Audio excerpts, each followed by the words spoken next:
먼저 오늘 본문인 누가복음 18장 15절, 16절, 17절 말씀을 보면은 예수님께서 제자들을 혼내십니다.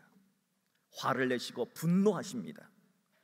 도대체 제자들이 무엇을 했길래 그토록 예수님께서, 사랑 많으신 예수님께서 그것도 자신의 제자들에게 화를 내시고 분노하셨을까? 예수님께서 제자들에게 화를 내신 이유는 어린이들을 대하는 잘못된 문화 때문이었습니다. 예수님은 평소 제자들에게 어린이에 대해서 이렇게 말씀하셨습니다. 마태복음 18장 5절입니다. 또 누구든지 내 이름으로, 예수님의 이름으로 이런 어린아이 하나를 영접하면 곧 나 예수를 영접함이라 하셨습니다. 어린이 한 명은 마치 예수님과 동일하다, 그렇게 말씀해 주셨습니다. 그런데 어느 날 제자들이 그런 예수님의 가르침을 잊어버린 겁니다. 어린아이들이 몰려오자 제자들이 귀찮다고 보고 꾸짖어 버렸습니다. 내쫓아버린 겁니다. 이걸 보신 예수님께서는 제자들을 보고 분노하셨습니다. 화를 내셨습니다. 그러며 말씀하시기를 어린이들이 내게 오는 것을 용납하고 금하지 말라 하셨습니다. 예수님은 어린아이들을 함부로 대하는 것에 분노하셨습니다. 그렇다면 제자들은 왜 어린이들을 무시했을까? 왜 그랬을까요? 그 당시의 문화가 어린아이들은 무시하는 문화였기 때문입니다. 예수의 제자라면, 예수를 따르는 자라면 하늘나라의 문화를 이어받아야 되는데 그 당시에 세상 문화를 그대로 이어받아 세상 문화의 동화가 되어버린 것입니다. 문화는 좋은 문화도 있지만 나쁜 문화도 있습니다. 좋은 문화는 받아들여야 되지만 나쁜 문화는 거부해야 됩니다. 그런데 예수의 제자라는 분들이 나쁜 문화인 줄 알면서도 거부하지 않았던 겁니다. 예수님은 그래서 이런 제자들의 잘못된 어린이 문화에 대한 습관을 고쳐주시기 위해서 아주 충격적인 요법을 사용하십니다. 바로 본문 17절의 말씀입니다. 이 말씀이 얼마나 충격적인가. 여러분, 이 말씀이 얼마나 제자들에게 정말 망치로 머리를 내치는 것 같은 두려운 말씀입니다. 17절 말씀 한번 보십시오. 내가 진실로 너희에게 이르노니, 예수님이 아멘 하셨습니다. 예수님이 너희에게 이르노니 누구든지 하나님 나라를 어린아이와 같이 받아들이지 않는 자는 결단코 거기 천국에 들어가지 못하리라. 예수님이 하신 말씀 중에 가장 무서운 말씀은 천국에 들어가지 못한다는 말씀입니다. 여러분, 예수 믿고 천국에 못 가면 왜 예수 믿습니까? 천국에 들어가지 못한다면 어디로 간다는 겁니까? 지옥 간다는 거거든요. 예수님은 지금까지 어떤 희생을 치러서라도 지옥만은 가면 안 된다, 어떤 대가를 치러서라도 지옥만은 정말 가면 안 된다 말씀을 하셨습니다. 예수님이 말씀하신 말씀의 핵심 메시지는 하나님의 나라 천국이었습니다. 그런 예수님께서 너희들이 어린아이와 같지 않으면 천국에 들어가지 못한다 하는 무슨 말씀을 하신 겁니다. 아마 제자들은 예수님의 말씀에 충격을 받았을 겁니다. 우리가 천국에 못 간다고, 우리가 지옥 간다고 두려워 떨었을 겁니다. 그런데 예수는 이와는 반대로 예수님은 어린아이들을 칭찬합니다. 예수님은 무엇 때문에 어린이를 천국과 연결시켜 이렇게 칭찬해 주신 걸까요? 힘이 없어서? 불쌍해서? 아닙니다. 아니라면 어린이가 어떤 특성을 가지고 있기에 천국에 들어가려면 어린이 같아야 한다고 말씀하신 것일까요? 예수님의 말씀을 통해서 하늘나라의 어린이 문화가 어떤가 하는 것을 우리는 알 수가 있습니다. 첫째로, 하늘나라의 어린이 문화는 순수한 농도 100%의 절대 믿음의 문화입니다. 어린아기는 자기를 돌볼 힘이 없어요. 그러하기에 어린아이는 엄마, 아빠에 대한 믿음은 의심 1도 없는 순수 농도 100%의 절대 믿음을 가지고 있습니다. 왜 아이들이 엄마에게 밥 줘 합니까? 왜 아이들이 부모에게 공책 사게 돈 줘 합니까? 여러분, 어디 가서 어떤 사람 붙들고 밥 줘 한번 해보세요. 밥 주나? 어떤 사람 붙들고 돈 줘 한번 해보세요. 딱이 맞지 않으면 딱 좋을 겁니다. 그런데 어린 아기는 왜 엄마 아빠에게 뭐 맡겨놨습니까? 돈 줘, 미안한 기색도 없습니다. 돈 줘, 밥 줘, 당당하게 말합니다. 그 이유가 뭡니까? 엄마는 나에게 밥 주실 분이라는 절대 믿음이 있기 때문입니다. 아빠는 나에게 등록금 대주실 분이라는 절대 믿음이 있기 때문입니다. 바로 이렇게 하나님 앞에서는 언제나 하늘나라의 어린이들은 어린아이가 부모님을 전적으로 신뢰하듯이 의심 1도 없는 하나님을 100% 신뢰하는 순수한 믿음을 가진 자다. 그런 자가 천국의 어린아이다 하신 것입니다. 성경 6장을 보시면, 성경 요한복음 6장을 보시면은 예수님께서 어린 아이가 가진 보리떡 5개와 물고기 2마리로 5,000명을 먹이시는 기적을 행하십니다. 이 오병이어의 기적은 얼마나 대단한 기적인가, 상상을 초월한 기적입니다. 과거의 민족의 지도자인 모세가 신명기 18장 15절에서 이런 예언을 했습니다. 장차 이 세상을 구원하실 진짜 메시아가 오실 것인데 그분이 진짜인지 가짜인지를 알 수 있는 방법이 하나 있다. 그것은 빵과 고기의 기적을 행하시는 분이다. 빵의 기적을 행하시고 고기의 기적을 행하시면 그분이 진짜 메시아인 줄 알라 하신 그 예언을 예수님께서 빵과 고기를 통하여서 오병이어의 기적을 통하여서 5,000명을 먹이심으로 예수님이 모세가 말했던 바로 그 예언자다, 바로 그 메시아다, 바로 그 하나님의 아들이다 하는 것을 성취시켜 버렸던 기적이 바로 이 오병이어의 기적이거든요. 이 기적을 본 사람들은 감동을 합니다. 흥분을 합니다. 제자들도 흥분하고 무리들도 흥분합니다. 그래서 예수님을 왕 삼으려 했던 겁니다. 자, 그런데 이때 예수님께서 기적의 통로로 사용하신 것은 어린아이의 오병이어거든요. 예수님이 그거 없으면 그거 없으면은 어린아이의 오병이어 없으면은 기적을 못 행하실까요? 아닙니다. 그러면 예수는 왜 어린아이의 오병이어를 사용하셨을까? 이것이 오병이어를 해석하는 가장 중요한 핵심 메시지가 되는 겁니다. 예수님은 기적을 행하기에 앞서서 제자들에게 예수님의 말씀을 듣기 위해서 베세다 광야에 모여든 수많은 사람들을 향하여서 제자들에게 이렇게 물었습니다. 얘들아, 이 사람들 밤도 늦었고 집으로 돌아가면 너무 먼데 배가 고프지 않냐? 내가 이 사람들한테 먹을 것 좀 주고 싶다. 어떻게 하면 좋겠니? 예수님이 물었어요. 그때 제자 빌립이 이렇게 말합니다.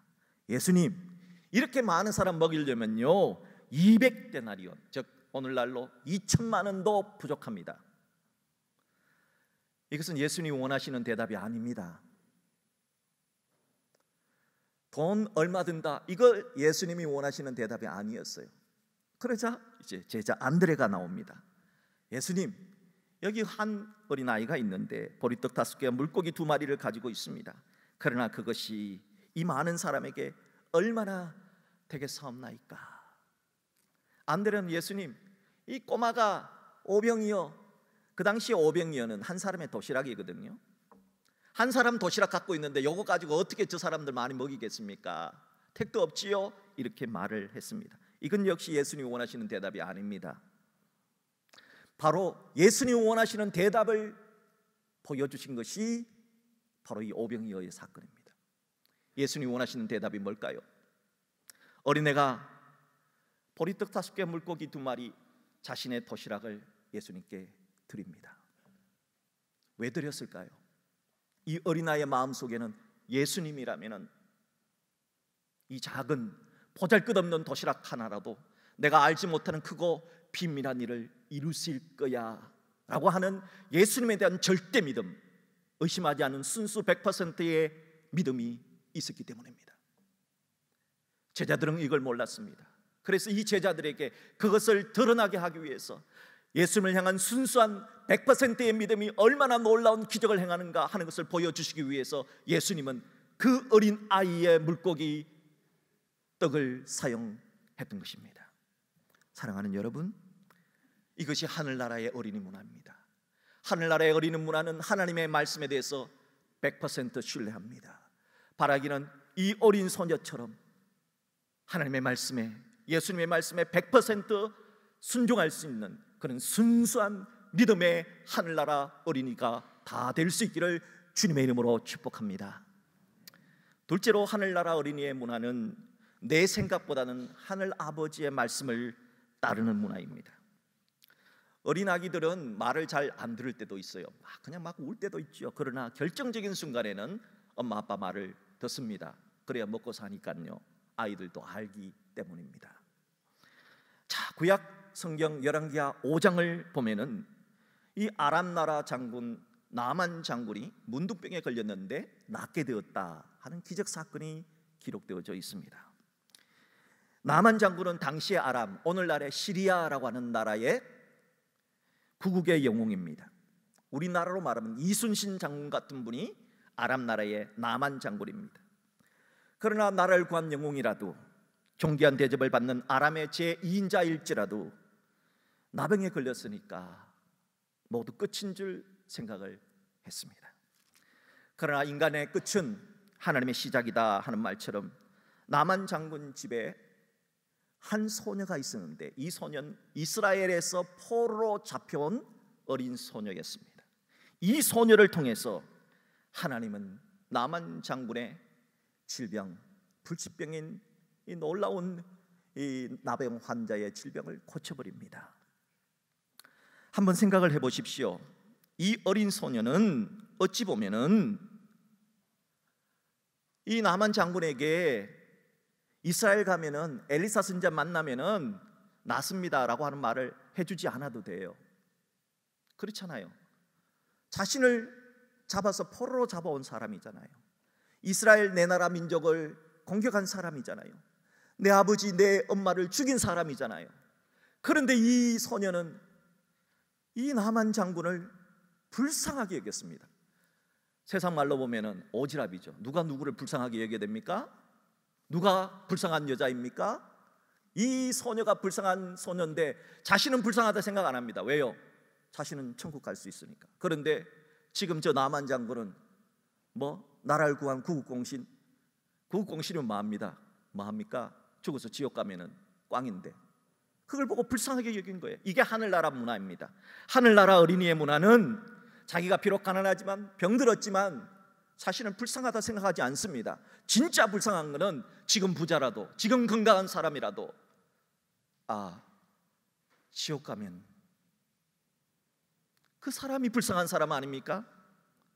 자, 그런 믿음 때문에 이 소녀가 대제국 시리아의 영웅이요 제2인자인 나만 장군을 불쌍히 여겨서 최고급 정보를 알려줍니다. 이스라엘에 가면은 나을 수 있다고, 엘리사 선지자 만나면은 당신 문둥병 나을 수 있다고 가르쳐줍니다. 하나님은 이 소녀의 아름다운 믿음을 통해서 나만 장군의 기적을 행하십니다. 나만 장군이 그 소식을 듣고 무시할 수도 있었지만 군주스잖아요. 복된 소식이잖아요. 종의 이야기를 듣고 이스라엘 그리고 엘리사 선지자의 집 앞으로 찾아갑니다. 그런데 엘리사 선지자는 자신이 직접 나오지도 않아요. 자신의 몸종을 시켜서 이렇게 말합니다. 요단강에 가서 몸을 7번 담그시오. 그러면 나을 것이요. 끝. 얼마나 심플합니까? 그런데 그 말을 듣고 아람의 대장군 나만은 화가 납니다. 자존심이 상했습니다. 분노합니다. 그래서 몸을 돌려 다시 아람으로 되돌아가려고 했습니다. 나만 장군이 이토록 화가 난 이유가 뭡니까? 성경은 이렇게 기록하고 있습니다. 열왕기하 5장 11절입니다. 내 생각에는 그가, 엘리사 선지자가 내게로 와서 서서 그의 하나님 여호와의 이름을 부르며 그의 손을 그 부위 위에 흔들어 나병을 고칠까 하였도다. 내 생각과 달랐기 때문입니다. 내 생각과 다르니까 화가 나고 분이 나고 목적까지 잊어버린 겁니다. 나만 장군이 이스라엘에 온 목적이 뭡니까? 병 나으려고 온 거 아닙니까? 그리고 엘리사 선지자가 낫는다 그랬습니까? 못 낫는다 그랬습니까? 낫는다 그랬잖아요. 7번만 요단강에 몸 적시면 낫는다 그랬잖아요. 그럼 뭐가 문제입니까? 그런데 자기 뜻대로 안 되니까 화가 난 겁니다. 내 생각대로 안 되니까 화가 난 겁니다. 사랑하는 여러분, 하나님이 내 생각대로만 움직이는 분이십니까? 아니지 않습니까? 믿음이 뭡니까? 하나님의 뜻대로 내 생각을 바꾸어 드리는 것이 믿음 아닙니까? 이게 그 어린 소녀와 나만 장군의 차이점이다 하는 것을 성경은 드러내고 있는 겁니다. 나만 장군 집의 어린 소녀는, 나만 장군은 자신의 원수입니다. 부모를 죽였지요. 자신은 포로로 잡혀왔지요. 내 조국, 내 민족을 침략한 원수입니다. 말하지 않고 싶지요. 저 같으면 말 안 해줬을지도 몰라요. 쌤통이다 그렇게 말했을 수 있잖아요. 그런데 그렇지 않아요. 왜요? 이게 하나님 뜻이 아니거든요. 그래서 소녀는 하나님의 말씀을 따라 이스라엘 가세요. 고침받을 수 있는 방법이 있어요. 말해 준 겁니다. 그러면 나만 장군은 어떻게 해야 됩니까? 나만 장군은 요단강 물에 들어가서 7번 목욕하면, 이건 내 생각과 달라요. 내 생각에는 선지자가 나와서 손 위에 얹고 안수 한 차례 해주면서 입에다가 막 주여라고 하면서 말이죠, 입에 막 좀 센 발음으로 기도해 주기를 바라고, 막 좀 침이 튀기면서, 그지요? 그러면서 막 손을 부들부들 흔들면서 그렇게 안수 한 차례 해주면은 나을 것 같은데, 그냥 7번 목욕하시오, 끝. 뭐야 이거? 이렇게 했다는 거예요. 여러분, 내 생각과 다르다고 돌아가겠다, 이거 하나님 뜻 아니잖아요. 그건 자신의 뜻이잖아요. 그렇다면 소녀처럼 나만 장군도 생각을 바꿔야 되잖아요. 성경은 바로 이 이야기를 하는 겁니다. 내 생각을 바꾸어 하나님의 말씀에 순종하면 어떤 일이 일어나는가를 보라는 겁니다. 어떤 일이 일어납니까? 결국 나만 장군이 자신의 생각보다 크신 하나님의 말씀을 받아들이자 어린 아이의 피부와 같이 고침받았다 하는 겁니다. 성경은 왜 나만 장군의 이야기를 하면서 소녀의 이야기를 했으며 마지막 낳을 때는 어린아이같이 낳았다 하는 어린아이 이야기를 앞뒤로 샌드위치처럼 그렇게 이야기를 했을까요? 오늘날 이 시대에도 나만 장군 같은 사람, 내 생각에는 하나님이 이렇게 역사하여 된다는 이 나만 장군 같은 사람들의 생각을 바꿔주시기 위해서입니다. 성경은 이 이야기를 통해서 내 생각보다, 우리의 생각보다 하나님의 말씀은 더 위대하다, 그러므로 내 생각을 내려놓고 하나님의 말씀을 따라라 하시는 메시지를 우리에게 주는 것입니다. 사랑하는 성도 여러분, 우리 모두도 나만 장군에게 복된 소식을 전해줬던 어린 소녀, 내 생각보다 하나님의 말씀이 더 위대하시기 때문에 내 생각을 내려놓고 주의 말씀을 전했던 이 어린 소녀처럼 내 생각을 내려놓고 하나님의 위대하심을 바라고 앙망하고 존경하고 신뢰하는 우리 모두가 될 수 있기를, 그런 하늘나라의 어린이가 될 수 있기를 주님의 이름으로 축복합니다. 이제 우리는 어린아이를 대하는 예수님의 말씀과 행동을 통해서 어린아이처럼 순수농도 100%의 믿음을 가져야 되겠구나, 어린아이처럼 내 생각보다 하늘 아버지의 말씀을 따르는 하늘나라의 어린이 문화를 꽃피워야 되겠구나 하는 것을 알아차렸습니다. 그렇다면 이제는 우리들이 어떻게 해야 예수님이 원하시는 하늘나라의 어린이 문화를 꽃피울 수 있을까 하는 것입니다. 우리에게 주신 숙제지요.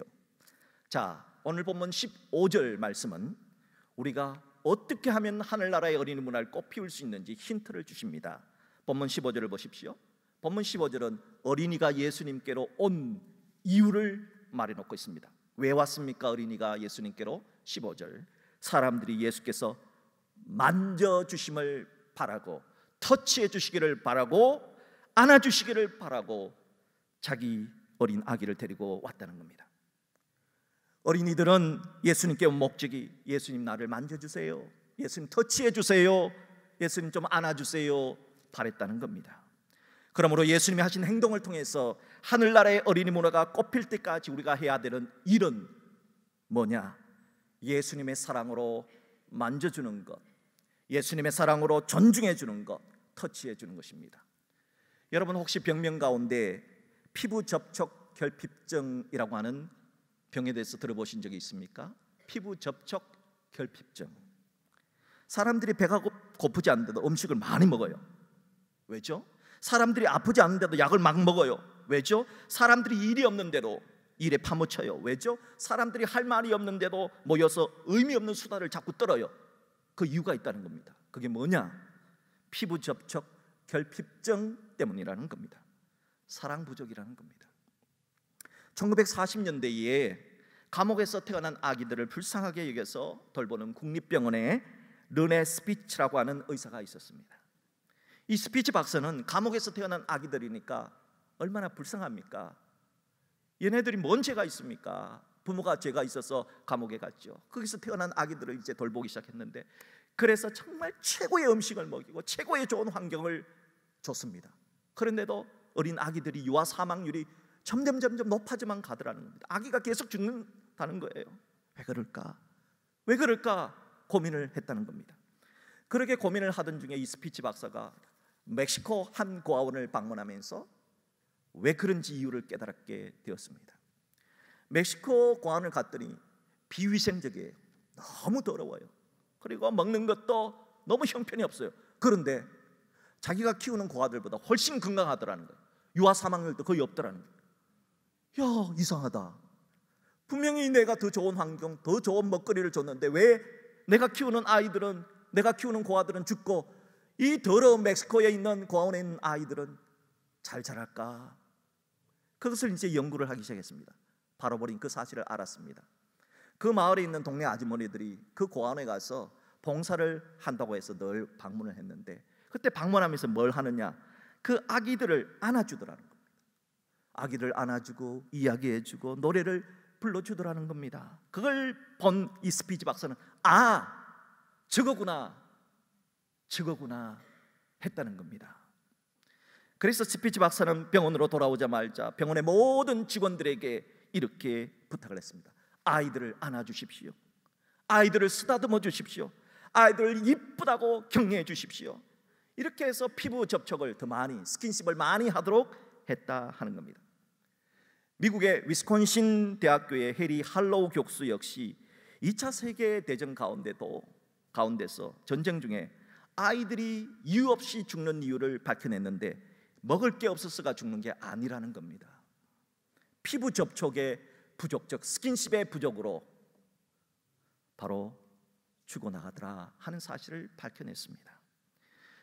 여기 한 장의 사진을 보여드립니다. 이 한 장의 사진은 피부 접촉의 놀라운 사례를 보여주는 사진입니다.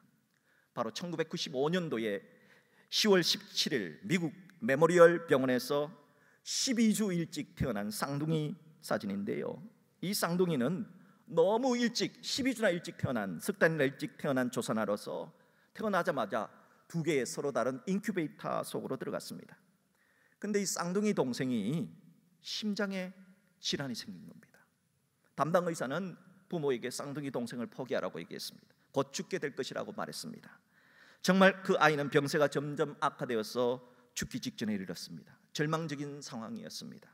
그때 경험이 많은 나이 든 간호사가 조심스럽게 담당 의사에게 이런 제안을 했습니다. 선생님, 쌍둥이 형이 건강하니까 쌍둥이 형하고 동생하고 그래도 한번 같이 한번 인큐베이터에 넣어보세요 해서 저렇게 넣은 겁니다. 바로 그 사진입니다. 그런데 놀라운 일이 일어났습니다. 태어난 지 얼마 되지도 않은 그 쌍둥이 형이 팔을 뻗어서 아픈 동생을 감싸 안아준 겁니다. 이 사진이 바로 그 사진입니다. 쌍둥이 형이 아픈 쌍둥이 동생을 감싸 안자 동생의 심장 박동이 안정을 찾게 되었고 혈압도 정상으로 돌아왔다는 겁니다. 현재 두 아이는 정상적으로 자라고 있다 합니다. 교류 분석학자인 에릭 번 박사의 연구에 따르면 우리가 건강한 삶을 살기 위해서는 하루 5번의 스킨십이 필요하다는 겁니다. 최소한 5번. 그리고 최소한 1번 이상의 악수를 하라고 우리에게 말해줍니다. 여러분, 하루에 몇 번 스킨십 합니까? 몇 번 만나, 몇 번 악수하고, 몇 번 포옹해 줍니까? 안아줍니까? 여러분, 식구들끼리라도 그렇게 좀 하시라는 겁니다. 에릭 번 박사는 상대방의 동의를 얻어서 진심을 다해서 한번 안아줘 보라는 거예요. 말은 필요 없다는 겁니다. 안아주기만 해도 건강해진다는 겁니다. 특별히 나이가 든 부부인데 아이고 우리 이 나이에 뭘 하겠냐, 그러지 마시고 손팔 다리라도 한번 주물러 주라는 겁니다. 그러면은 우리가 할 수 없었던 놀라운 행복이 우리에게 찾아올 것이라 말합니다. 올 한 달은 여러분 집에 돌아가셔서 많이 허그해 주십시오. 많이 안아 주십시오. 많이 주물러 주십시오. 많이 쓰다듬어 주십시오. 어떤 사람이 프리허그라고 하는, 안아줍니다, 허그해 줍니다 하는 팻말을 걸고 지나가는 사람에게 두 팔을 쫙 벌렸습니다. 야, 저거 누가 저거 안아주겠나, 누가 저거 들어가겠나 했는데 어떤 한 사람이 가기 시작하니까 그 다음 사람도 가서 허그하더라는 겁니다. 그런데 이상한 일이 일어나요. 허그를 해줬는데, 모르는 사람하고 허그를 했는데 사람이 울기 시작하더라는 겁니다. 무슨 말도 안 해줬는데, 허그 한 번 해줬는데 울더라는 겁니다.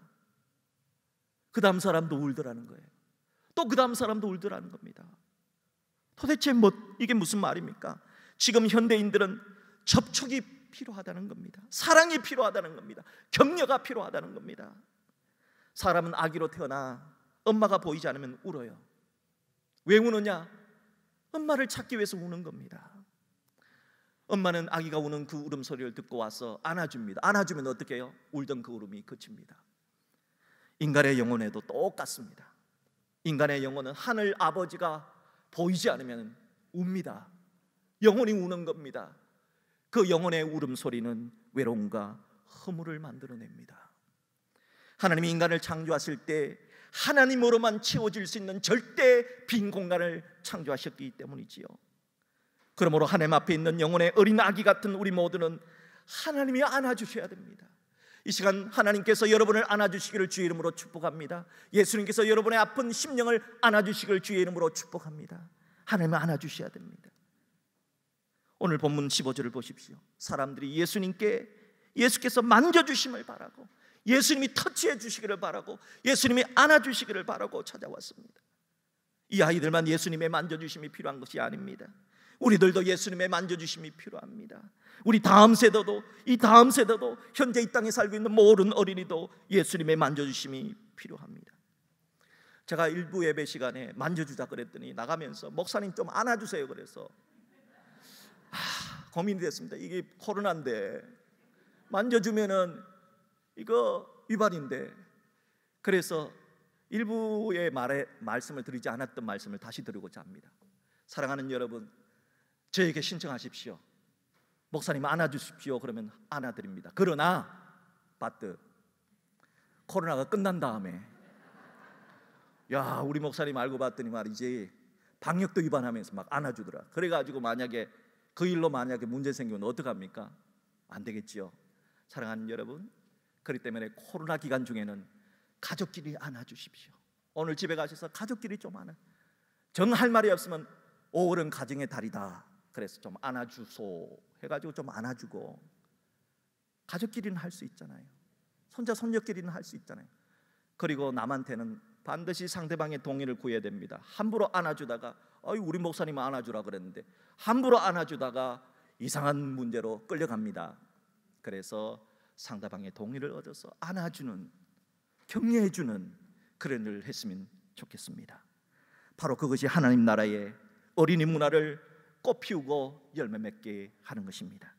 사랑하는 여러분, 오늘 어린이 주일을 맞이하여 우리는 하나님 앞에서는 모두 다 어린아이입니다.